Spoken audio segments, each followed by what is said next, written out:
बहू किहो जी कपड़े धोते मेरे, फाड़े इन्हां दोबारा धो, तेन कुछ करना नहीं आंदा। माँ जी क्या खराबी है इस धुले कपड़ों में? अगर आपको फिर भी ये कपड़े मैले लगते हैं तो मैं दोबारा धो देती हूँ। तेरे प्यो दी कमाई है ना इथे। माँ जी जब ये घर मेरा तो सब कुछ मेरा, सास भी मेरी, ससुर भी मेरा और शोहर भी मेरा। पुत्र तेरी बीवी ने कोई काम नहीं करना आंदा, जो मैं कहनी उदो हस के विखा देंदी। क्या हुआ माँ जी, काम नहीं करती वो? पुत्र काम कर दी, हर काम खराब कर दी, 2 बार करके कराना पैंदा। तो माँ जी आप सिखा देना उसे। मैं क्या नु सिखावा काम, ओनी मां नूं चाहिदा सिखाना काम, बड़ा आ काम सिखा दो ओनू। अच्छा माँ जी मुझे ये बताएं, बदतमीजी तो नहीं करती आपसे? पुत्र उनका दिल तो बड़ा करदा लड़दे, बड़ी मीठी छुरी है, बड़ी ओ चला के अपने ते गल आन नहीं देंदी। अच्छा माँ जी मैं भी बुलाता हूँ उसको। नहीं पुत्र रहन दे, जो गल करनी आपे करी, बाद च कहे कि मां पट्टियां पढ़ान डई है। चले माँ जी मैं बात कर लूंगा, और हाँ मैं ये बर्दाश्त नहीं करूंगा को मेरी माँ से बदतमीजी करे और उसे तंग करे। बेगम अम्मी नाराज है आपसे, क्या करती हो घर में दिन पर? अच्छा माँ जी ने शिकायत की है क्या आपसे? आप हंस रही हो, मेरी माँ की बात की कोई अहमियत नहीं।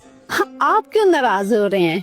वो आपकी थोड़ी माँ है, वो तो मेरी भी माँ है, मैं उनको खुद ही मना लूंगी। वाह तुम पहली बहू हो जो ये कहती हो कि मैं सास को मना लूंगी। क्योंकि मैं तो उनको माँ मानती हूँ, सास तो मैंने कभी उनको मानना नहीं, लेकिन वो मुझे बहू समझती है, बेटी नहीं।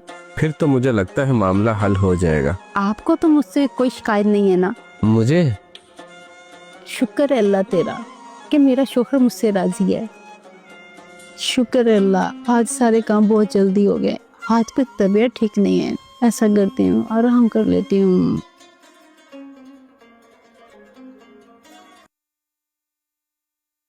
वाह जी वाह, महारानी सुती पई। बहू क्या हुआ है माँ जी? घर दे सारे काम करने वाले पए ने, शहजादी इत्थे रेस्ट करदी पई। माँ जी मैं सारे काम करके सोई थी, अगर कोई काम रह गया आप मुझे बता दें, मैं कर लेती हूँ। जेड़े अद्धे भांडे पए ने, ओ किने धोने ने? ओ तेरा अब्बा आन के धोएगा। चल उठ तो। ठीक है माँ जी, मैं उठ के धो देती हूँ। बहू 1 मिनट इत्थे बैठ। बहू एक गल तो मैनू दस, जिद्दां तू आई है इस घर दे विच, मैं तेरा जीना हराम कीता। मैं तेनू हर गल दे विच बुरा भला करनी, तू फिर भी अगों हसदी रही। पुत्र तेन मेरी गल बुरी नहीं लगदी, इहदी की वजह हैगी? माँ जी असल में मेरी माँ ने मेरी तरबियत ही ऐसी की है कि आज तक मुझे आपकी किसी बात का भी बुरा नहीं लगा। मैं कोई समझी नहीं बहू। माँ जी जब से मैंने होश संभाला है ना, जो माँ मुझसे बहुत ज्यादा प्यार करती थी वो ही गैरों जैसा बिहेव करना शुरू हो गई। मुझे हर काम समझाया गया और करवाया गया, और जिस काम में मेरी तारीफ करनी थी ना, अम्मी ने तनकीद की। अपनी माँ का वो बिहेव देख के मैं तो अपने मरने की दुआ मांगती थी, और जब आपकी तरफ से रिश्ता आया तो मुझे लगा मेरे तो तमाम मसले खत्म हो गए हैं और मैं अपनी मर्जी की जिंदगी जीऊंगी। शादी से 2 दिन पहले मेरी माँ ने मुझे अपने पास बिठाया और कहा कि बेटा आज तक जो मैंने तुम्हारे साथ सलूक किया है ना, जो अब तुम्हारी जिंदगी शुरू होने लगी है ना, उसका तुम्हें अब फायदा होगा। जहाँ तुम अब जा रही हो ये तुम्हारा मायका नहीं, तुम्हारा ससुराल है। जो मैंने तुम्हारे साथ किया है ना, ये सब कुछ तुम्हारे ससुराल में हो सकता है।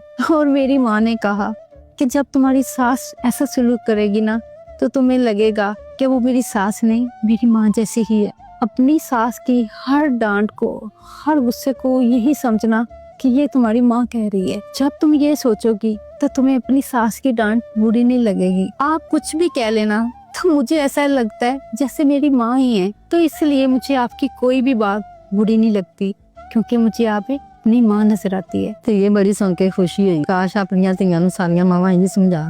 ते अज तो सारा घर तेरा, जिस तरह मर्जी रहो, मैं भी तेरी सास नहीं, मैं भी तेरी माँ।